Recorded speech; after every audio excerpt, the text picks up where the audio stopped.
படிக்கிற குழந்தைகளோடு ஒப்பிட்டு கொண்டு அதெல்லாம் எவ்வளவு பைத்தியக்காரர்கள் தெரியறதுக்கு ஒரு வயது தேவையா இருக்குது. ஆனா வாழ்க்கை முழுக்க இப்படிதான் போயிருக்கு. இதை ரொம்ப அழகா ஒரு என்ன ஆச்சரியம்னா கண்ணதாசன் அந்த படம் படு குப்பையா இருக்கும், படு திராபையான படமா இருக்கும். அதுல ஒரு சீன் கூட நமக்கு ஞாபகத்துல இருக்காது. ஆனா அதுல எழுதப்பட்ட கண்ணதாசன் அவர்களுடைய கவிதை வரி காலங்களை கடந்து வாழ்ந்து கொண்டே இருக்கு.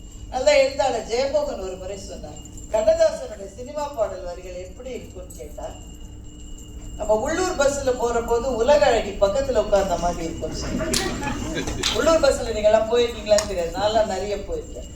ஜன்னல் வழியா சௌரிய போட்டெல்லாம் இடம் பிடிக்கிறதெல்லாம் நான் பார்த்துருக்கேன்.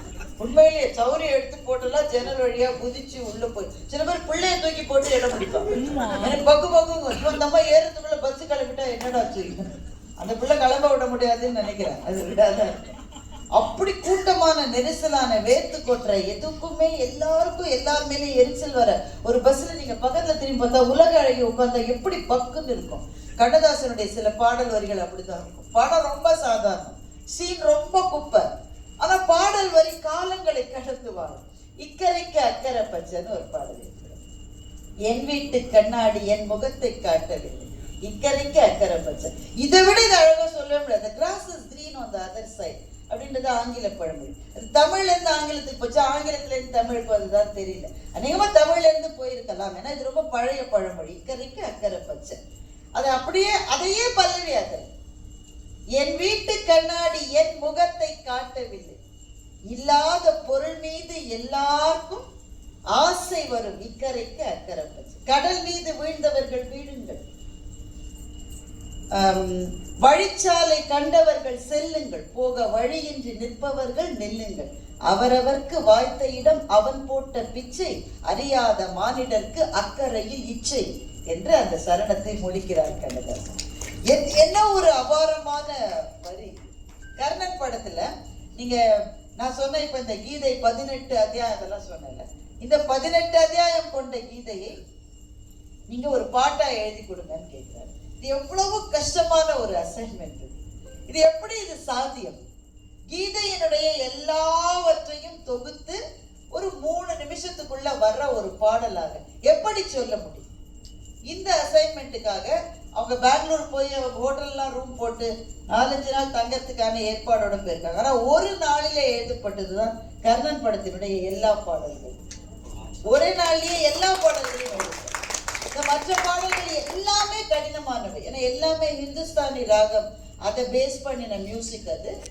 அதுக்கு இவர் வார்த்தைகள் எழுதியிருக்காரு. இதுதான் இருக்கிறதுலே ரொம்ப சேலஞ்சிங் நான் நினைப்பேன்.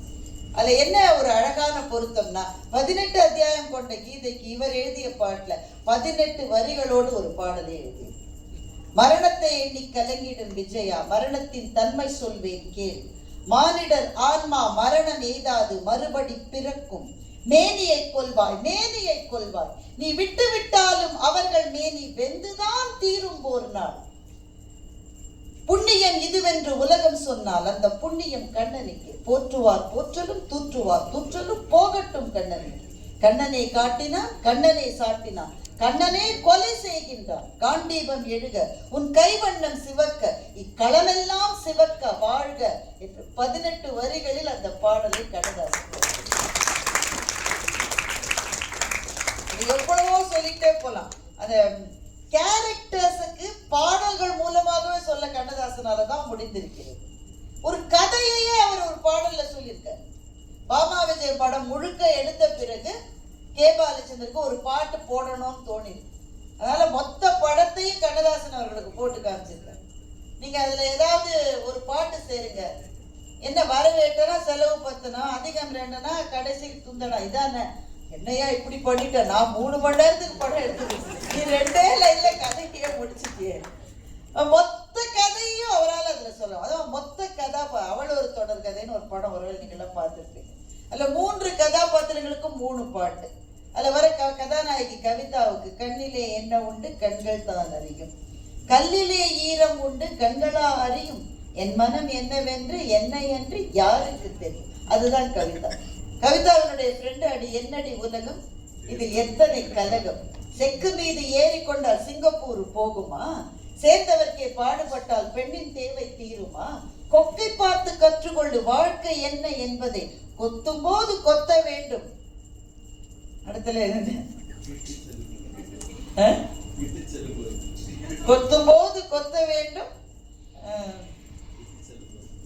விட்டு செல்லும் போது செல்ல வேண்டும். அது அவளுடைய கதாபாத்திரம். கொக்கை பார்த்து கற்றுக்கொண்டு வாழ்க்கை என்ன என்பது. என்ன ஒரு அழகான தத்துவத்தை அப்படி கொண்டு போடுறாரு பாருங்களேன். கொக்கை பார்த்து நிறைய கவிஞர்கள் நிறைய சொல்லியிருக்காங்க. வள்ளுவர் சொல்லியிருக்காங்க, கொக்கொக்க கூம்பும் பருவத்து மற்றொரு குத்தொக்க சீர்த்த இடத்தில் சொல்லியிருக்காங்க. வாழ்க்கையில எப்படி ஆப்பர்ச்சுனிட்டிஸை எடுக்கணும்னா கொக்கு மாதிரி காத்திருக்கணும். சரியான மீன் வரும்போதுதான் கொக்கு எடுக்கும். சின்ன சின்ன மீன் வரும்போது ஓடி ஓடி போய் எடுக்காது. யாரோ போய் கொக்கு கிட்ட கேட்டாங்க, சின்ன மீனை கூட சாப்பிட்டு கொஞ்சம் பசி ஆத்திக்கோ, ஏன் பெரிய மீன் வரும்போது அப்போ உனக்கு ஃபுல் பசியோட இல்லாம பசி கொஞ்சமா தீர்ந்துருக்கும். கொக்கு கொஞ்சம் பைத்தியம் மாதிரி பேசாது. சின்ன மீனை நான் சாப்பிட்டுட்டு இருக்கும்போது அது போயிடுச்சுன்னா இதை தூக்கி அதை பிடிக்கிறதுக்குள்ள இதுவும் போயிடும், அதுவும் போயிடும். அதனால பசியோட தான் காத்திருக்கும் கொக்கு. அததான் இங்க எடுத்து எழுதினார், கொக்கை பார்த்து கற்றுக்கொண்டு வாழ்க்கை என்ன என்பதை கொத்தும் போது கொத்த வேண்டும். லாஸ்ட் லைன் எனக்கு நினைவு. இது அவளுடைய அந்த ஃப்ரெண்டுடைய கேரக்டர், கவிதாவினுடைய அண்ணனுடைய கேரக்டர் உங்க எல்லாருக்கும் தெரிஞ்சிருப்பாரு. தெய்வம் தந்த வீடு வீதியில். தெளிவாக தெரிந்தாலே சித்தாந்தம், அது தெரியாமல் போனாலே வேதாந்தம். இந்த ஒரு லைனை கண்ணதாசனை தவிர வேற யாராலும் எழுத முடியாது. எது தெளிவாக தெரிவது? சித்தாந்தம் தெளிவா தெரியும். எது சித்தாந்தம்? கம்யூனிசம் ஒரு சித்தாந்தம். அது என்னன்றத படிச்சு தெரிஞ்சு கிளாஸ் அட்டெண்ட் பண்ணி உங்களால புரிஞ்சுக்க முடியும். தெளிவா புரியக்கூடியது சித்தாந்தம். இது எனக்கு புரியலன்னு நீங்க எதெல்லாம் சொல்றீங்களோ அது எல்லாமே வேதாந்தமா மாறிடும். நமக்கு புரியலன்னு எப்போ ஒத்துக்கிறோமோ அந்த இடத்துலதான் வேதாந்தம் என்பது தொடங்குகிறது. எனக்கு எல்லாமே தெரியும்னு நினைச்சவனுக்கு எந்த வேதாந்தமும் புரியவே புரியாது. தெரியலன்னு சொல்ற பார்ட்ல தான் வேதாந்தமே அதனுடைய கதவுகள் திறக்கிறது. தெளிவாக தெரிந்தாலே சித்தாந்தம், அது தெரியாமல் போனாலே வேதாந்தம். மண்ணை தோண்டி தண்ணீர் தேடும் அன்பு தங்கச்சி, என்னை தோண்டி ஞானம் கண்டேன், இதுதான் என் கட்சி. கொண்டதென்ன கொடுப்பதென்ன. இப்படி அந்த பாடல்ல தத்துவத்தின் மூலமாகவே தன் பொறுப்புகளை தட்டி கழிக்கிற ஒரு கதாபாத்திரத்தை கொண்டு நிறுத்த முடியும் என்றார் கண்ணதாசனால் மாத்திரம்தான். இது இன்னும் நிறைய போயிட்டே இருக்க வேண்டிய ஒரு பேச்சு இது. ஆனா உங்களை மாதிரியே நானும் அந்த சாருடைய மியூசிக்காக ரொம்ப ஆர்வத்தோட காத்திருக்கேன். சில மொழிகளுக்கு தான் இப்படிப்பட்ட பெரிய வாய்ப்பு கிடைக்கிறது. மகாகவி பாரதி 3 கவிஞர்களை முன்வரிசையில் வைத்தார். நீங்க எல்லாம் கேள்விப்பட்டிருப்பீங்க. கம்பனை போல், வள்ளுவன் போல், இளங்கோவை போல் பூமிதனில் யாங்கடுமே பிறந்ததில்லை அப்படின்னு மகாகவி பாரதி சொல்றார்.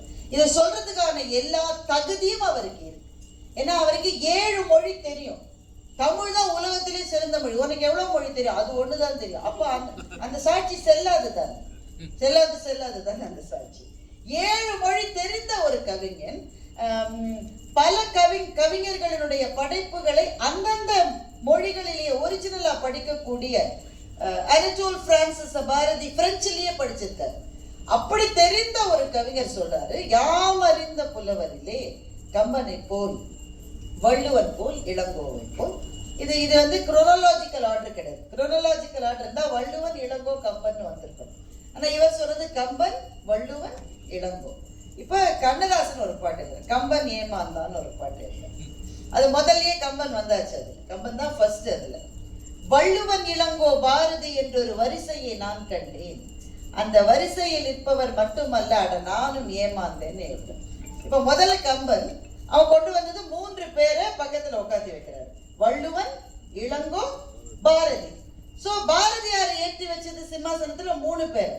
கண்ணதாசன் சிம்மாசனத்துல ஏற்றி வச்சது அந்த பாரதியை சேர்த்து 4 பேர். நாமெல்லாம் சேர்த்து என்ன செய்யணும்னா 5வது சிம்மாசனத்துல கண்ணதாசன் மாத்திரம்தான் இருக்க முடியும்னு தான் முடிவெடுக்கிறோம்.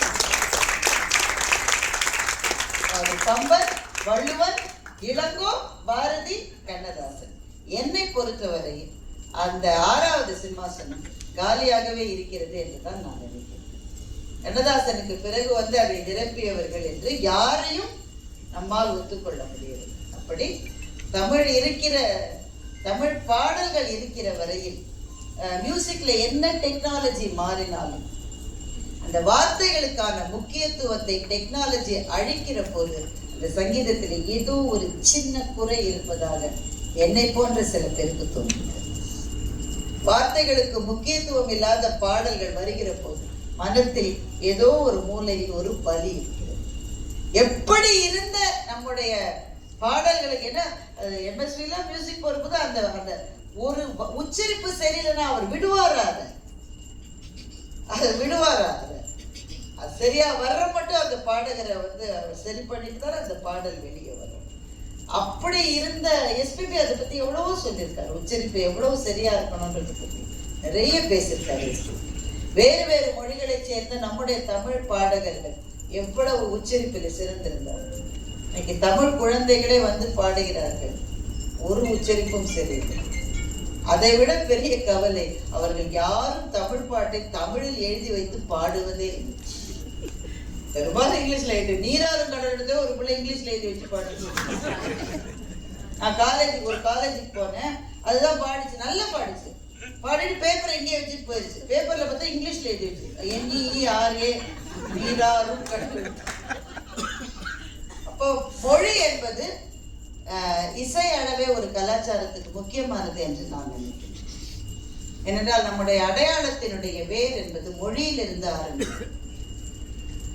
அந்த வேரை நாம வந்து இழக்க துணிகிற போது மரமும் ஏதோ ஒரு விதத்திலே பழுதுபட்டு போகுது.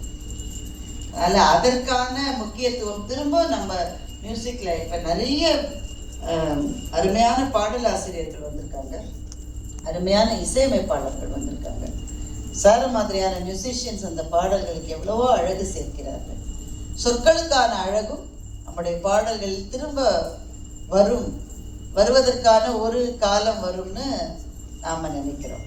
அந்த காலம் வருகிற வரையில் அல்லது வந்த பிறகும் கூட கண்ணதாசன் போன்றவர்களுடைய புகழ் என்றைக்கும் நம்மோடு கூடவே இருக்கும். சில பேரை நினைத்து காலமாகிவிட்டது, சில பேர் விஷயத்தில் காலமாகிவிட்டது. கண்ணதாசனும் அப்படித்தான். இந்த 100ஆண்டு விழாவில் அவரை பற்றி இன்னும் நிறைய நீங்கள்லாம் கேட்பீங்க.